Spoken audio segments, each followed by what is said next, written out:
Assalamualaikum warahmatullahi wabarakatuh. Video kali ini kita akan bahas tentang resiko jika kita nekat tidak mau respon, tidak angkat, dan juga tidak balas WA dari DC pinjol. Nah, ini kita akan fokus di pinjol legal ya teman-teman. Kalau pinjol ilegal sudah pasti dah mereka bakal lebih brutal lagi untuk menagih. Bahkan nggak segan-segan untuk menteror kontak-kontak yang ada di HP kalian. Sekarang, ketika kalian ini posisinya adalah galbe di pinjol legal, sebenarnya kalian tidak perlu khawatir yang gimana-gimana. Cuman memang ada beberapa resiko-resiko yang perlu kalian pertimbangkan jika tidak menanggapi dan juga tidak merespon WA atau telepon pinjol tersebut. Satu yang paling bikin meresahkan adalah sampai di teleponnya orang-orang yang terdaftar di kontak darurat atau bahkan mungkin orang tua, adik, kakak, dan lain sebagainya. Nah, perlu kalian ketahui, kalian harus catat baik-baik. Jika mereka menghubungi saudara kalian, keluarga kalian yang di luar kontak darurat, itu sebenarnya menjadi tanda tanya besar. Dari mana DC tersebut mempunyai data dari keluarga kalian kalau kalian saja tidak pernah menginformasikan kepada mereka. Sehingga teman-teman dalam hal ini bisa sebenarnya mempermasalahkan ini dan menuntut serta melaporkan. Nah, dari mana pinjol tersebut bisa mendapatkan kontak-kontak yang tadi? Ini merupakan resiko yang bisa dibilang berat bagi sebagian orang. Karena ya kita tahu lah ya, kadang kita itu malu kalau misalnya kita ketahuan ngutang.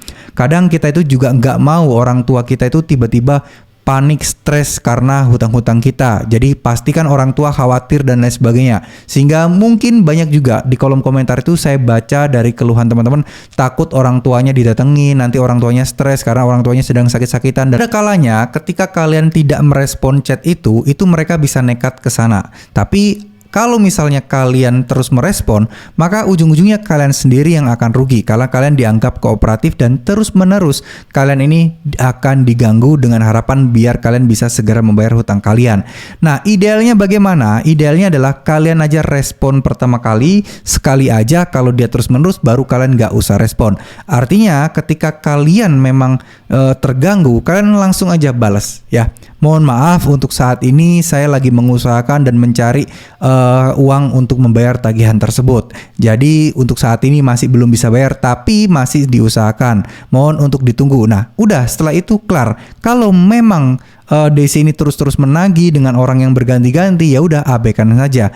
Minimal kalian sudah pernah merespon. Bahkan mungkin banyak juga ya yang menakut-nakuti ketika teman-teman ini gagal bayar atau telat bayar seperti ini.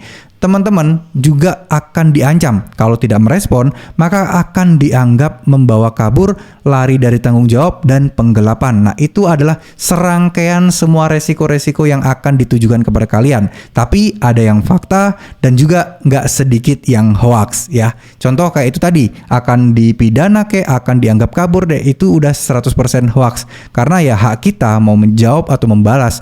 Toh kita bukan kabur yang gimana-gimana, kita tetap mengusahakan dan kita juga nggak kayak kabur ke luar negeri. Kita ya tetap ada, tapi ya udah pernah balas, tapi ya malas aja terus-terusan menanggapi karena mengganggu aktivitas fokus kita ke dalam pekerjaan. Ya, mungkin segitu dulu video kali ini. Semoga teman-teman yang galbe nggak usah takut deh. Udah tenang aja teman-teman, kalau misalnya dihubungin, kalau keganggu banget, kalian blok pun nggak apa-apa itu nomor-nomor ya. Jadi setidaknya kalian antisipasi, tapi kalian ingat resikonya pasti kontak darurat akan dihubungi, dan juga kalau pinjol itu dalam tanda kutip nakal, dia akan menghubungi orang-orang di kontak kalian. Nah, itu perlu kalian pertanyakan dan bisa kalian laporkan. Terima kasih. Wassalamualaikum warahmatullahi wabarakatuh.